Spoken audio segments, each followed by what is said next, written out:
क्रूर क्रूर कर्मों के कर्ता आश्री व्यक्तित्व।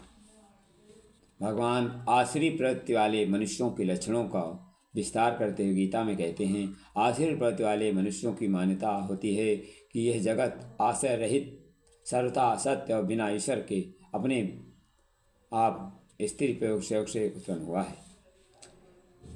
भगवान कहते हैं, मनुष्य अपने निज स्वरूप को नहीं मानते, उनकी बुद्धि तुच्छ और मंद है। सबका अपकार करने वाले क्रूर कर्म करना जानते हैं। उन मनुष्यों को सामर्थ्य प्रयोग जगत का नाश करने को होता है। प्रकृति हर तरह से व्यक्तियों को उनकी प्रवृत्ति के अनुसार कर्म करा ही रहती है। भगवान कहते हैं कि ऐसे आश्रित प्रवृत्ति वाले मनुष्य जो स्वभाव नष्ट हो गया है, केवल शरीर को ही अस्तित्व मानते हैं, उसी सुख को प्राप्ति के लिए वह अपना जीवन झोंकने तैयार हैं। उनकी बुद्धि भी तुच्छ होती है, उनके कर्म में क्रूर अहितकारी होते हैं, इसलिए उनका सामर्थ्य का उपयोग मात्र जगत का विनाश करना होता है। ईश्वर कोई कर्म विधान नहीं, यहाँ भोग सब कुछ है।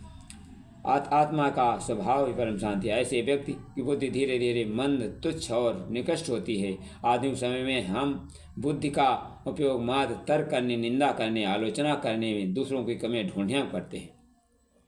भगवान कहते हैं, तुच्छ बुद्धि प्रतीक है। सही अर्थों में मनुष्य के भीतर उपलब्ध बुद्धि की क्षमता जो मनुष्य के आर पार देखने की सामर्थ्य रखती है, जो मनुष्य के भीतर संभावनाओं को जागरण समर्थ करती है। भगवान कहते हैं, आश्चर्य व्यक्ति के मनुष्य स्वभाव नष्ट हो जाता है, साथ ही उनकी बुद्धि परमात्मा की उपस्थिति में तर्क सिद्ध करने में आग्रह करने लगती है।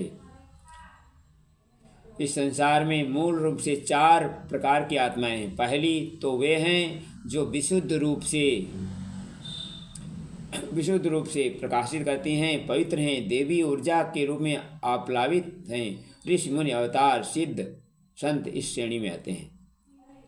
दूसरी प्रकार की आत्माएं वे आत्माएं हैं जिनमें सात्विक भाव प्रबल हैं और तामसिक एवं अधोगामी प्रवृत्तियां भी उनमें देखने को मिलती हैं। तीसरी आत्मा जिनमें तामसिक प्रवृत्तियां कभी हो जाती हैं,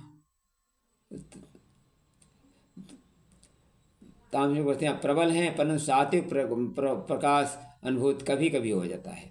चौथी आत्माएं वे जो वर्तमान समय में पूर्ण से अंधकार में तमस से घिर गई हैं, जड़ता, पाप, निष्क्रियता जीवन का परिभाषा बन गए हैं। तामसिक प्रभुत्व के जन्मे रावण के कुकर्मों का माध्यम बना लेती हैं, भगवान राम का अवतरण संभव हो सके। यहाँ कहने का तात्पर्य यह है कि ध्वंस की परिस्थितियों का परमात्मा का इच्छा से बनती है ताकि सृजन का पृष्ठभूमि बन सके। मित्रों, यदि नींव की पे पत्थर पर हथौड़े न पड़े तो इमारत कैसे खड़ी होगी? यदि बीज गले नहीं तो फटे नहीं तो अंदर के अंकुर कैसे फूटेंगे?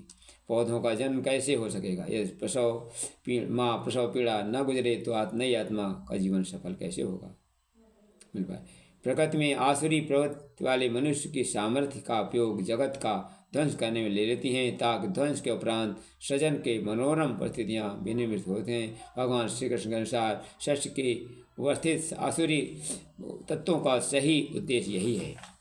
मित्रों, दुष्कर्म अनाचारी का जब जग को है पीड़ित करता, तब उनके अनाचार का विष जनमानस को आहत करता। तब सूक्ष्मदर्शी संपन्न ऋषि नवयुग को सृष्टि रचते हैं और युग निर्माण को लेकर संकल्प वे अपनी रचना करते हैं। ऋषि वाल्मीकि युग दृष्टा ने था रामायण का सृजन किया, संजय ने भी महाभारत में था दिव्य दृष्टि से कथन किया।